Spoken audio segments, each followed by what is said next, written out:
I've been blessed with the opportunity to move out of my home, and as part of that process, I'm going to build a countertop. And in order to do that, I need a particularly special kind of wood. And so my grandfather offered this cherry wood that he's been holding on to for 20 years, as well as this black cherry plank from our cottage. Now, I've never built a countertop before, so I would need to test the different techniques I was planning to use to make this thing work. I would need to learn how to inlay multiple ways, as well as how to make various jigs to get those inlays to fit correctly.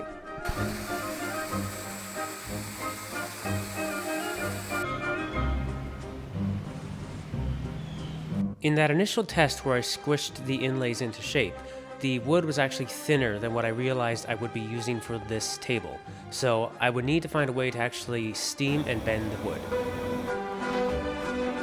I used an ABS pipe and simply put a cap on the bottom of it, and then put the wood in and then just poured some boiling water into it. It took a couple of practice runs, but eventually I got the inlays to be curved how I wanted them. Now I feel confident enough to start the actual prototype, so here I'm cutting it out of a piece of maple plywood.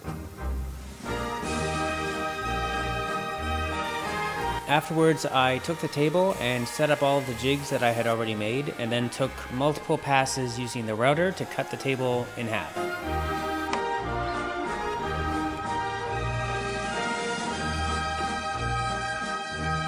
The first inlay was complete, so I moved on to the second one.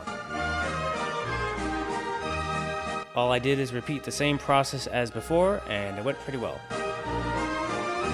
With the main body of the table done and the flowing inlays completed, it was time to put in some flower inlays.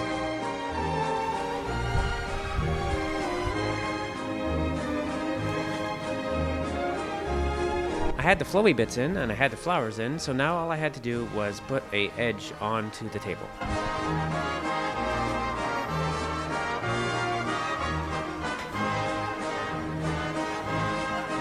That was the prototype basically done. The only thing left to do was put on a couple of layers of polyurethane, and that would be good.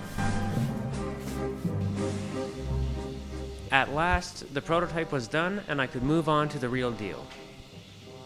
I decided that for the flowing inlays on this one, I wanted to use some maple and some wenge wood.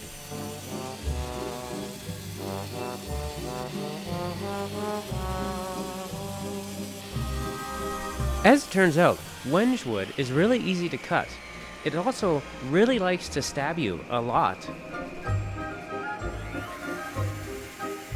This table is going to have 3 flowing inlays, and within each of those flowing inlays there are 3 strips of wood that make it easier to bend into shape.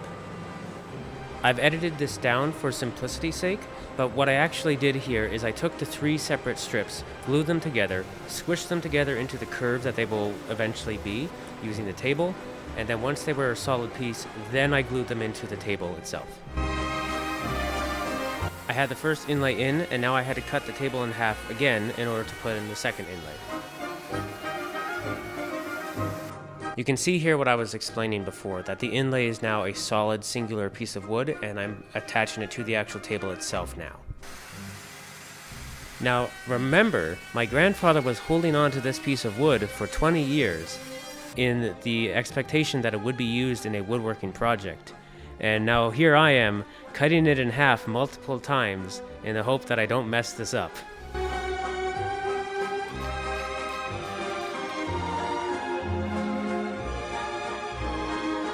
Fortunately, the process went pretty well. I got all 3 inlays in, and now I needed to very carefully sand down all of the ridges.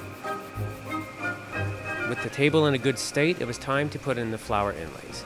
And this time I chose to do only 2 flowers and only my favorite type of flower.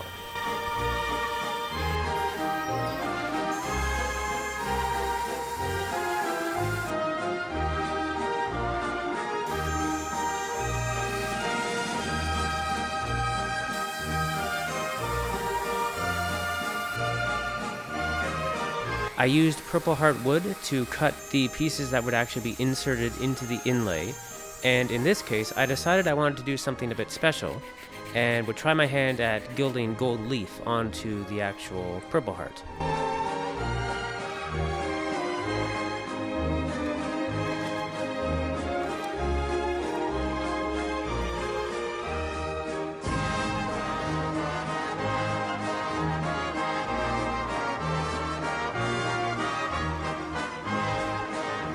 With the gold leafing done, I put the flowers in their place, and that leaves only one more step to complete the actual countertop.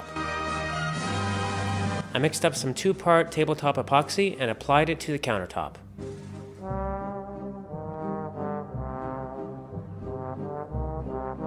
I waited for the epoxy to dry, and at last, the countertop was done.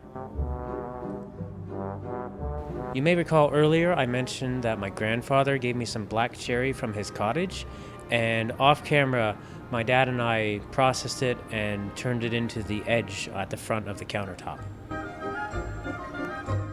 And off camera, I also put together a kind of mini countertop on the opposite side of the sink just to finish everything up.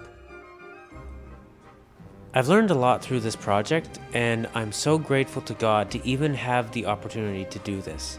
To other people, they may not care all that much about just building a countertop, but to me, I just love to create things, and I'm inspired by my own grandfather and all the cool things that he's created over the years. So having an opportunity to use some wood that he allowed me to have after 20 years of holding on to it has been just an incredible blessing. With all that said, that's the end of the video. And if you enjoyed it, remember to have a wonderful day.